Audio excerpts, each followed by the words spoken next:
Ang nasa harap ninyo ngayon ay ang 4 na basehang sangkap sa paggawa ng tinapay. Tubig, harina, asin, yeast. Ngayon, piliin ninyo kung ano sa tingin ninyo ang pinaka-importanting sangkap sa paggawa ng tinapay.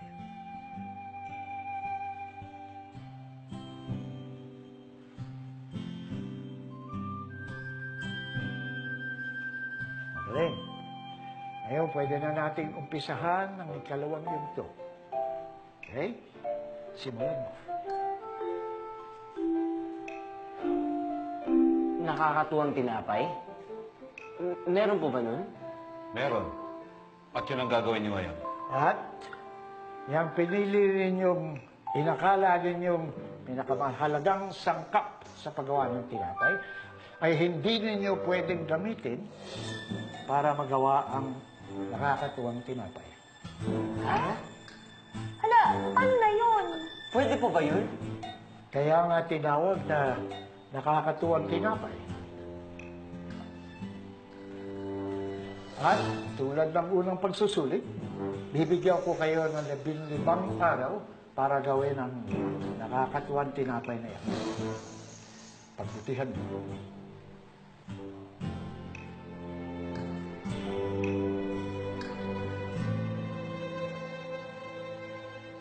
Bawal ako kayo rito! Bawal ako kayo rito! Ay, Stay out of this, Celine. Ako nang bahala dito. Bakit nandito ka? Humingi ka ng tawad sa akin, Madam Irene. Ano sabi mo? Madam Irene, naniniwala akong walang taong likas na masama. Kung magpapaliwanag ka kung bakit nagawa mo lahat ng panlalait na ginawa mo sa akin, pilit kong iintindihin at patatawarin kita ngayon mismo. Ibang klase ka rin, ano? Hindi ka na naubusan ng pasabog. Ayoko na magpag-aaway, Madam Irene. Humingi ka ng tawad sa akin ngayon. And I assure you, patatawarin kita. O ano, gising ka na? O baka naman kailangan mo ng mag-asawang sampal para gumising ka dyan sa ilusyon mo? Madam Irene. Hoy, basura. Kailan ba nangyari na yung Reyna humingi ng tawad sa pipitsuging dama? Di ba hindi naman nangyayari yon? O baka naman iniisip mo na pantay-pantay tayong lahat? Yun ang dapat, di ba? Ganon, bakit pulubi ka at mayaman kami? At bakit ginagamit mo ang anak ko para maiangat mo ang sarili mo? Aray ko! Ay! Napapaliw na ba talaga kayong dalawa, ha? Ang laki-laki na nga ng problema natin sa second round na competition, tapos dinadagdagan niyo pa? Eh, lahat naman dinadaan niyo sa pustahan, eh. Una, si Eunice. Ngayon naman, ako kasama na rin. At gusto mo pang turuan kita para siguradong manalo ka? Ungas ka. Sige na, tulungan mo na ako. O sige ikaw, kapag natalo ako, hindi mo na ako makikita. Mawawala ako na parang bula. Gusto mo ba yun? Wala akong pakialam. Sige na, maglilinis ako sa kwarto mo 1 linggo. Yung buong bahay. Ipaglalaba ba kita, ha? Eh, bakit di mo na rin isama yung mga plato? Ano? Ayaw mo? Eh, di mo. Oh, sandali. O sige, deal. Maglalaba, maglilinis, maghuhugas, at ipagluluto pa kita. Deal. Arte-arte ka pa. Papayag ka naman pala. Deal? Okay, deal. Fermentation. Ano? Eh kung yung tenga mo kaya ang buruhin ko, ha? Bingi? Fermentation? Yun lang? Oo. Fermentation? Mm-mm. Fermentation is the keyword for the next round.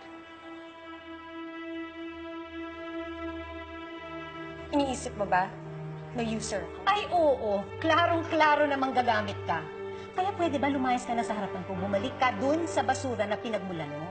Kasi baka makita ka ng mga kaibigan ng pamilya namin. Isipin na, pinasok na rin namin yung junk shop business. Masyado kang mapagmataas, Irene Lee. Anong sabi mo? Ayoko nang paulit-ulit na salita. Kung hindi mo naiintindihan, dahil siguro mahina pang intindi mo, pasensya. Huwag kang mag-alala. Total magagamit naman ang tingin mo sa akin. Gagamitin ko si Michael. At sa susunod nating pagkikita, sisiguraduhin ko na lahat ng access sa mga santo, gagamitin mo para pigilan ang ganito sa'yo.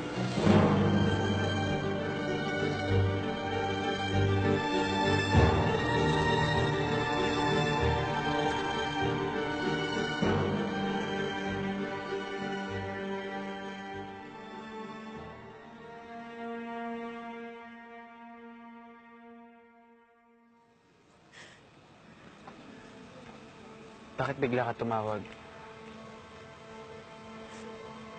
Hindi ba sabi mo, kung gusto kong maghiganti sa mga taong humahatak sa akin pababa, sasamahan mo ako?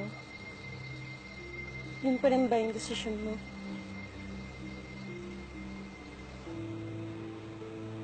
Pumapayag na ako. Saan mo gusto magsimula?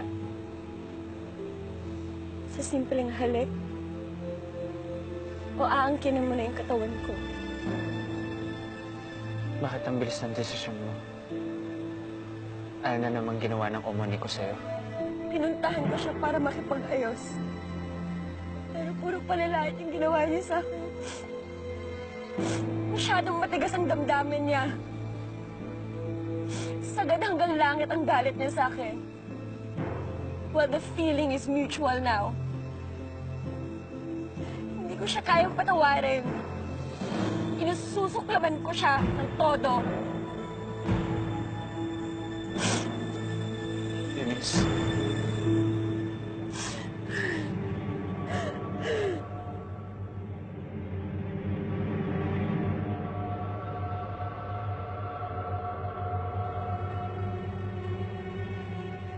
Sukang paumbong! Takbo! Paumbong special! Hey! Halika dito! Sabihin ako sa'yo, ano ba yung dala mo? Obvious ba? Tinapay. Oo nga. Teka, ba't ganyan itsura mo? Natataranta kang ewan? Tama. Ay, hindi. Hindi. Cool na cool ako, oh. Cool. Di nga. Ano bang meron sa... Walang meron sa labas. Takbo. Patigin mo ba sa akin yun o hindi? Oo. Tignan mo kung masarap.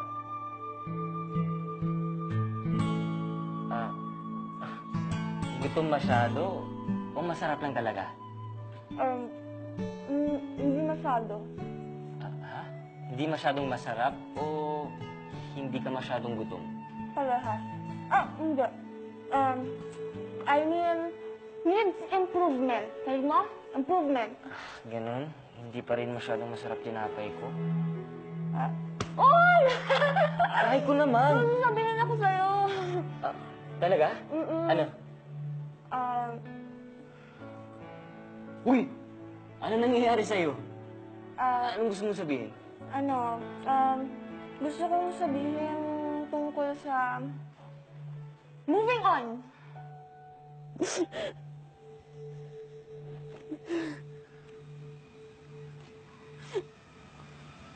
Hindi nagbabago ang pasya ko sa'yo, Eunice.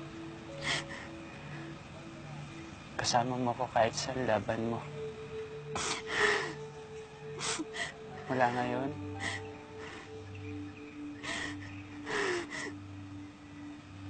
sa akin ka lang magtitiwala.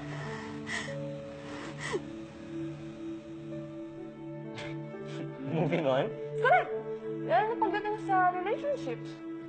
Ayan, kaka-K-pop mo. Kung ano-ano tuloy ng... Hindi. Di ba? Posible naman talaga yun eh. Dati, pag nagde-date kayo, tapos biglang marirealize lang ng isa na hindi ka na pala niya gusto. Di ba? Nangyayari yun. At kapag nangyari yun, dapat move on na talaga. Dapat tuloy ang buhay. Teka, ano bang pinanggalingan yan? Wala ka nang pakialam sa iba. Dahil ako tutupad sa paghihiganti mo.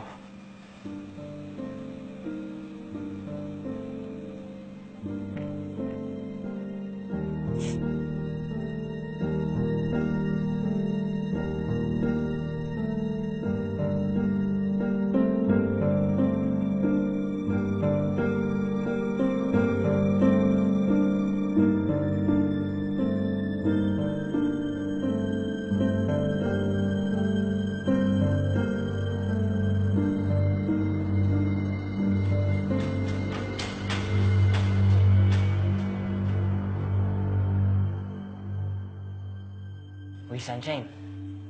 Alam ko na. Binasted ka ni Jericho, ano? Ha? Anong binasted? Hindi. Ay, Kasi, bakit si Jericho pa? Hindi kayo bagay nun. Ayan tuloy, nasaktan ka. Tika nga dito.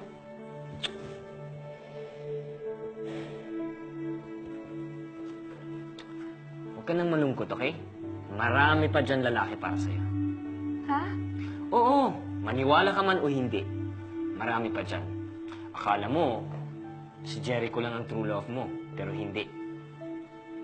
Ganun. Oo, tama ka. Move on. Pag ayaw sa'yo, move on. Tuloy ang buhay.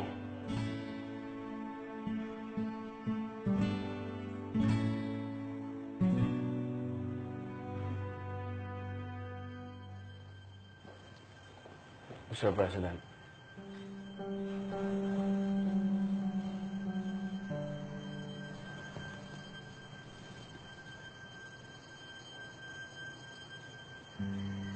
Gusto ko malaman mo na nakapag-desisyon na ako.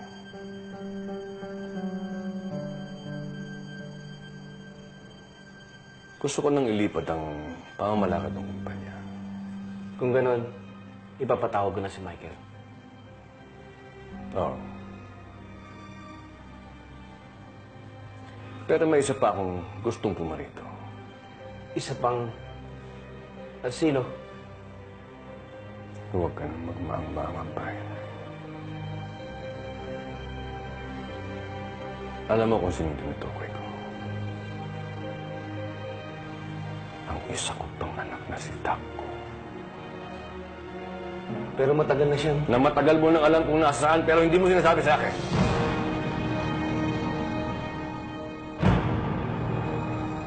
Bakit hindi mo sinabi sa akin na magkasama na pala sila ni Michael?